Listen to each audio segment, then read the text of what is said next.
نحمده ونصلي على رسوله الكريم اما بعد بسم الله الرحمن الرحيم عن ابي هريرة رضي الله تعالى عنه ان رسول الله صلى الله عليه وسلم قال حق المسلم على المسلم خمس رد السلام وعيادة المريض واتباع الجنائز وإجابة الدعوة وتشميت العاطس رواہ البخاری و مسلم۔ حضرت ابو ہریرہ رضی اللہ تعالیٰ عنہ سے مروی ہے، فرماتے ہیں کہ حضور نبی کریم صلی اللہ علیہ وآلہ وسلم نے ارشاد فرمایا، حق المسلم علی المسلم خمس، ایک مسلمان کے دوسرے مسلمان پر 5 حق ہیں۔ رد السلام، پہلا حق سلام کا جواب دینا، وعیادت المریض، اور دوسرا حق مریض کی عیادت کرنا، واتباع الجنائز، اور تیسرا حق جنازے کی پیروی کرنا یعنی جنازے میں شریک ہونا، واجابۃ الدعوہ، اور دعوت کو قبول کرنا، وتشمیت العاطس، اور چھینکنے والے کو جواب دینا۔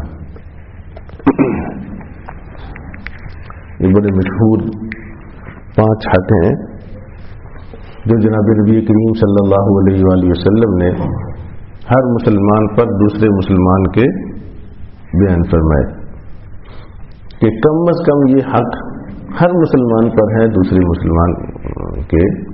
کیا؟ پہلی بات یہ کہ جب بھی کوئی مسلمان سلام کرے، جتنا بھی اختلاف ہو، بہرحال اس کو جواب دینا اس کے ذمہ لازم ہے، یہ اس کا حق ہے کہ اس کے سلام کا جواب دے۔ ایک ہے سلام کرنا، ایک یہ ہے کہ کسی مسلمان نے سلام کیا تو اس کا جواب دینا، تو یہ حق ہے کہ اگر کسی نے سلام میں پہل کر لی تو اس کا جواب دینا بہرحال اس کے ذمہ لازم و واجب ہے۔ دوسرا حق یہ وعیادۃ المریض، اگر بیمار ہو جائے اور پتہ چلے کہ وہ بیمار ہے، اطلاع ہو جائے تو پھر اس کی عیادت کرے، اس سے پوچھے۔ اور تیسرا واتباع الجنائز، کہ اگر فوت ہو جائے، پتہ چلے اس کے جنازے کا، تو اس کے جنازے میں شریک ہو، جہاں تک ممکن ہو سکے اس کا جنازہ پڑھے۔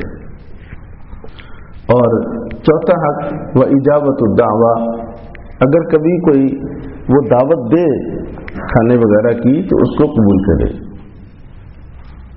ہاں، اگر کوئی اور ایسا مانے ہے کہ وہ دعوت کرتا ہے، اس کی کمائی ٹھیک نہیں ہے، آپ کو پتہ ہے کمائی حرام کی ہے، یا آپ کو یہ پتہ ہے کہ میں کھانا کھاؤں گا تو مجھ سے کچھ ایسا مطالبہ ناجائز ہوگا جو مجھے پورا کرنا پڑے گا، پھر اس دعوت کو رد کرنا بھی ثابت ہے۔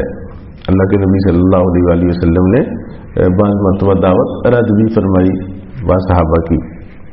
تو لیکن اگر کوئی ایسا معنی نہیں ہے تو آپ ان کی دعوت کو ضرور قبول کریں۔ وتشمیت العاطس، اور چھینکنے والے کو جواب دینا۔ تشمیت عاطس یہ ہوتا ہے کہ کوئی مسلمان اس کو چھینک آئی، اس نے الحمدللہ کہا، تو اس کے جواب میں جو یرحمک اللہ کہا جاتا ہے یہ تشمیت عاطس ہے۔ اس کے جواب میں یرحمک اللہ کہے، اگر اس نے زور سے الحمدللہ کہہ دیا، اگر آہستہ کہہ دیا پھر آپ کی ذمہ ضروری نہیں ہے۔ تو یہ 5 بڑے بڑے حق ہیں جو ہر مسلمان کو یاد ہونے چاہیے اور وقت آنے پر ان کی ادائیگی کرے۔ اللہ مجھے اور آپ کو توفیق عمل نصیب فرمائے۔